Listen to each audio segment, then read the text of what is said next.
Assalamualaikum warahmatullahi wabarakatuh. Kami dari kelompok 11 akan memaparkan materi tentang pendidikan murid dan kurikulum pada masa Orde Baru tahun 1966 sampai 1998 dengan mata kuliah Sejarah Pendidikan Islam. Dosen pengampu Ibu Dr. Dewi Umroni Yusuf. Kelompok 11 kelas B17 terdiri dari Ibu Afifatul Mukaromah, Ibu Siti Aminah,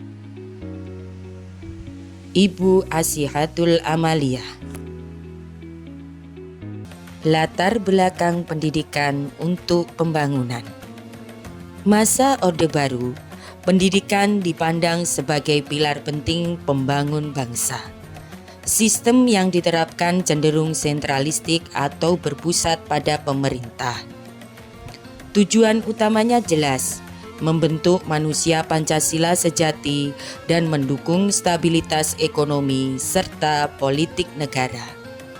Akibatnya, kurikulum dirancang seragam dan diawasi dengan ketat.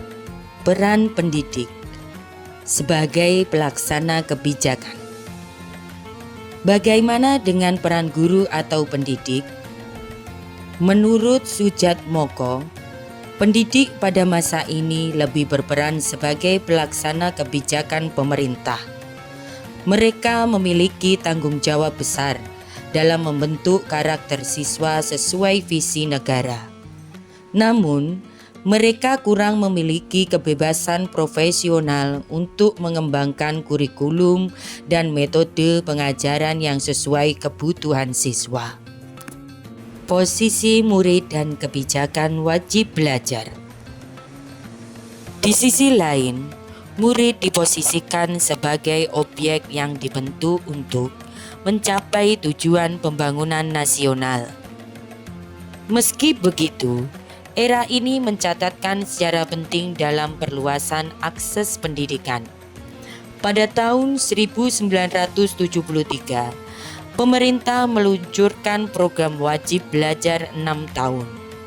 Program ini kemudian diperluas menjadi wajib belajar 9 tahun. Pada tahun 1984, untuk menurunkan tingkat buta huruf. Ini adalah langkah besar, meskipun infrastruktur di daerah luar Jawa masih menjadi tantangan. Kurikulum Orde Baru mengalami beberapa kali perubahan untuk menyesuaikan kepentingan pembangunan. Kurikulum 1968 menekankan pembinaan Pancasila dan pengetahuan dasar, namun cenderung teoritis.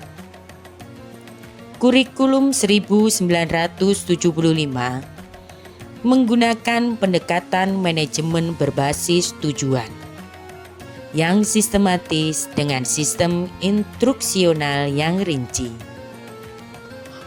Kurikulum 1984 mengusung cara belajar siswa aktif, di mana siswa mulai diposisikan sebagai subjek belajar. Kurikulum 1994 merupakan perpaduan kurikulum sebelumnya, namun dinilai terlalu padat beban belajarnya bagi siswa. Dapat disimpulkan bahwa pendidikan masa Orde Baru berhasil dalam perluasan akses, namun sentralisasi kebijakan membatasi kreativitas pendidikan dan murid. Penting bagi kita untuk mengambil pelajaran dari masa lalu untuk terus memperbaiki sistem pendidikan kita saat ini.